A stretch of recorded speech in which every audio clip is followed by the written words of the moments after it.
What is going on, tubers de la beer? We're back at you with yet another Trillium beer review thanks to my man Freddie from Craft Beer Nation.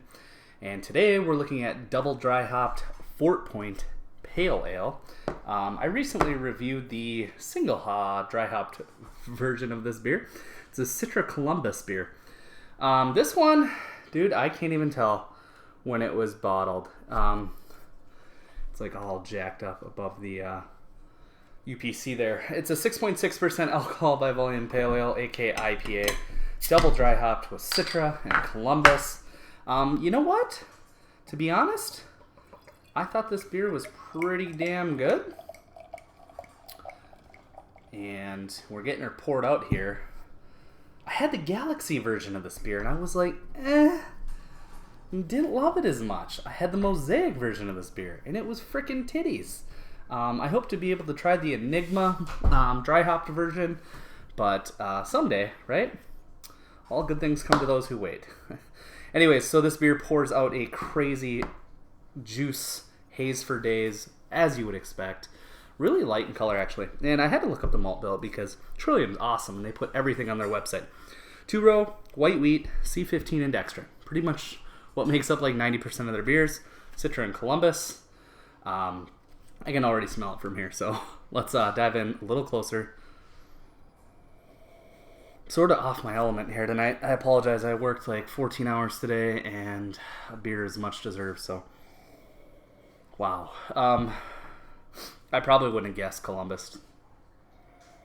I mean, there's definitely a dank quality, but there's this crazy Citra forward mango and like pineapple juice and grapefruit juice and OJ. It's all there. It's everything that you come to expect initially from the nose on a Trillium beer. It smells so freaking juicy. I mean, there's like this papaya peach explosion as it kind of warms up a little bit here. It's been a while.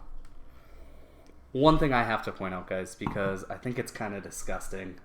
You might be able to see that. Look at that yeast that's just hanging out. This bottle was not stored on its side, at least for an extended period of time. And I'm rinsing that, and that is not coming off. Kind of gross. And it kind of goes all the way down the side. So this has been sitting there for a while. It's kind of disgusting. It's kind of like a Belgian ale where you want to not disturb the yeast sediment, but whatever. The beer smells like tits, so honestly, it smells absolutely killer. Might even be the best smelling variant I've had yet, so cheers. Thanks again, Freddie.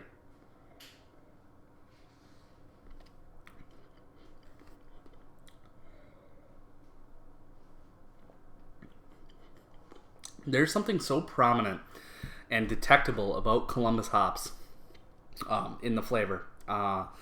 Started brewing a lot lately and trying to replicate these styles, and we use Columbus as bittering in a lot of ours. It's cheap, it's high alpha acid, generally clean flavor.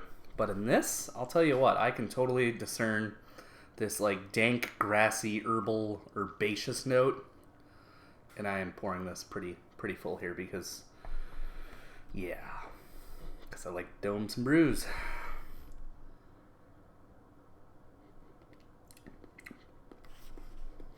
Yeah, there's definitely this herbaceous note. I don't know if it's from the Citra or the Columbus or the combination thereof. This beer honestly reminds me a lot of King Sue. Way creamier mouthfeel though, not nearly as dry. Slightly sweet, slightly crackery. But yeah, you've got this weird basil-like herbaceous note that kind of covers up a lot of the juicier characteristics. I will say that.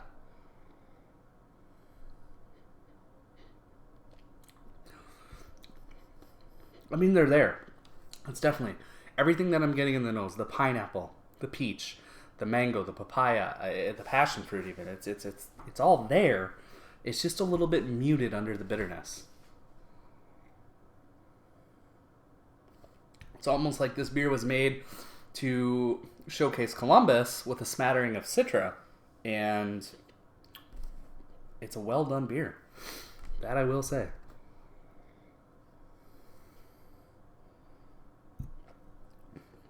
it still just blows my fucking mind that you could walk to Trillium or take the bus or an Uber or bike or drive and be able to buy a case of this on the shelf pretty much for a couple weeks post-release. Mind-blowing. I mean, the juice is loose here, folks. This is everything I like. I mean, they're even distributing the stuff to local Boston liquor stores, and forever, I'm jealous.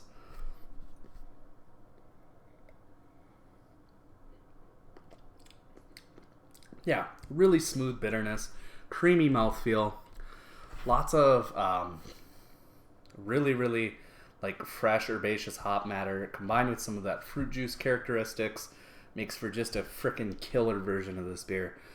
It is not my favorite though. Believe it or not, a lot of people call me crazy. Everyone says the double dry hop variants are just like on a whole nother planet, and I will agree for some of their beers. Congress Street, fucking amazing. Like King Julius good. But this,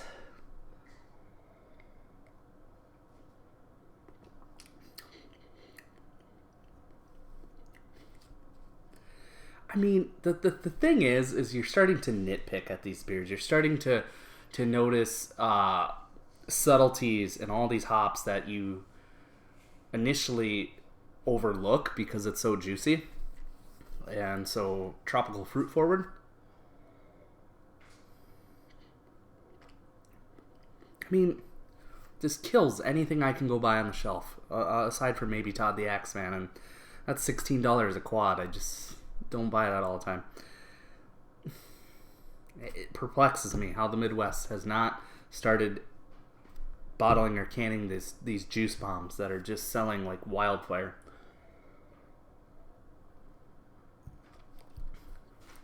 Damn, it's really, really great. It's not my favorite, like I said, of the Fort Point. I mean, that Mosaic was just explosively, gushingly juicy. This one is just a little bit more on the bitter grassy side, but it's not, when I say that, I mean it's just a smidgen. It's barely discernible, but I'm really reaching for straws here to try to critique this beer. But fuck it, as it warms up, it's great. I'm going to go a 97 on it. I think it's absolutely awesome stuff. I would like to try these beers a little fresher, even though I have always been a fan of aging Toppling Goliath beers or even a couple Treehouse beers to that like 3-week mark. I feel like they start to peak and shine right there and everything's settled down from canning. This one's clearly had some time to settle down in my fridge. It's hard to drink all these and find time to drink these with friends, and yeah, here we are. First world problems. I'm going a 97 out of 100. Thanks so much, Freddie. This is double dry hopped Fort Point Pale Ale. On my account, do not read too much into some things.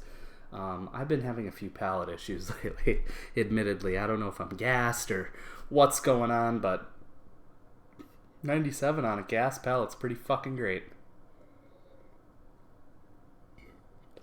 Yeah, let me know down below if you have had DDH Fort Point, and let me know what you think. Let me know where it ranks against Galaxy, Equinox, Enigma. Have they done a Citra? Have they done a Simcoe? I don't know. They just keep pumping out the juice. So, cheers. We'll see you again in another one.